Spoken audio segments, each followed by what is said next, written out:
নিয়ে তোমরা অনেকেই ফোন করছিলে, আমি অনেকে ফোন ধরতে পারছি না। বেশ কয়েকদিন ধরে প্রচন্ড অসুস্থ ছিলাম, কিছুটা সুস্থ হচ্ছি, এতটা না। আজকে যখন কথা বলছি, আজকেও দিনভর ডাক্তার বাড়ি দৌড়ঝাঁপ করতে হয়েছে, যে দুইবার আজকে রক্ত দিয়েছি। শরীরের অবস্থা বেশি একটা ভালো না। কেন বললাম? কারণ অনেকে তোমরা ফোন করছো, এই জন্য আজকে এই বিষয়টা শেয়ার করলাম তোমাদের সঙ্গে, যে একের পর এক আমি অসুস্থতার মধ্যে পড়ছি। কারণ এই রাত জেগে জেগে নিউজ করা এবং এগুলো নিয়ে লেখা, যখন আমি এখন কথা বলছি, এখন রাত 11:30 বাজে, মানে রাত তো 2টা-3টে অব্দি জেগে থাকাটা এটা একটা আমার রুটিন হয়ে গেছে। এবং আমি রুটিন থেকে ইতিমধ্যে সরতে হবে, না হলে আমার শারীরিকভাবে বিভিন্ন সমস্যা তৈরি হচ্ছে।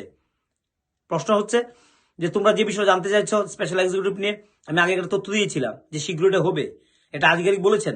আজকে মঙ্গলবার কথা বলছি, সোমবার দিন আগরতলা সেই আধিকারিকদের কাছ থেকে সময় নিয়ে আমি পৌঁছে গিয়েছিলাম, যদিও তারা সাক্ষাৎ করেননি। তাদের বক্তব্য হচ্ছে এই বিষয় নিয়ে তারা খুব বেশি এখন কিছু বলতে পারছেন না। তবে সর্বশেষ যে খবরটি আবারও পাচ্ছি, যে সিএম দপ্তর থেকে নাকি ফাইল এটা সরেছে, সিএম দপ্তর থেকে এটা মানে পাঠানো হয়েছে। এটা এখন এটা সত্যতা কতটুকু জানি না, এই জন্য নিশ্চিত হয়ে বলতে পারছি না, খবর নেওয়ার চেষ্টা করছি।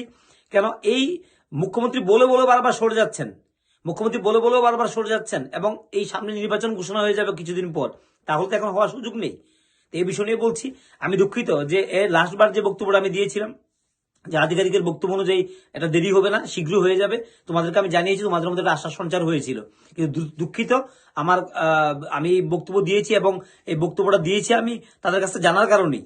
এবং আমি অনেককেই বলি যে আমি সোর্স ছাড়া কথা বলি না, এবং তাদের বক্তব্য অনুযায়ী বলি। এবং ইদানিং তোমরা যারা ফোন করছো উত্তর দিচ্ছে না, কারণ কি উত্তর দেবো? এখন তোমাদের সামনে যদি আমি আবার একটা কথা বলি, তাদের বক্তব্য সেটা বিশ্বাস করতে পারছি না। এখন আমি কারোর কথা, কোনো আধিকারিক কারোকে জিজ্ঞাসা করে আমি মনে করছি ওয়েস্ট অফ টাইম। তাদের কথা বিশ্বাস হচ্ছে না। এর মধ্যে যেদিন দিয়ে দেবে সেদিন দিয়ে দেবে, এছাড়া কিছু বলার মতো কিছু নেই। এই জন্য শুধু শুধু লাইভে এসে কিছু বলা কোয়া, এটা আমি খুব বেশি এটা গুরুত্বপূর্ণ মনে করছি না।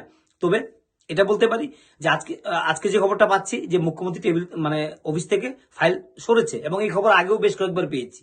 অতএব এই খবরগুলি এখন একটা মানে তারাও মনে হচ্ছে আমাদেরকে বিভ্রান্ত করছেন বিভিন্ন কিছু বলে।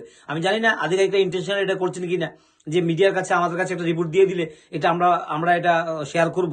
এই জন্য এখন অনেক কিছু বললে সেই বক্তব্যটিকে আবার ক্রস চেক করে, আবার ভেরিফাই করে সেগুলি তোমাদের সামনে বলতে চাই। এই জন্য যে বক্তব্য আসছে ফাইল সরাসরি, সেই বিষয়টা নিয়ে নিশ্চিত হয়ে তারপরেই বলবো।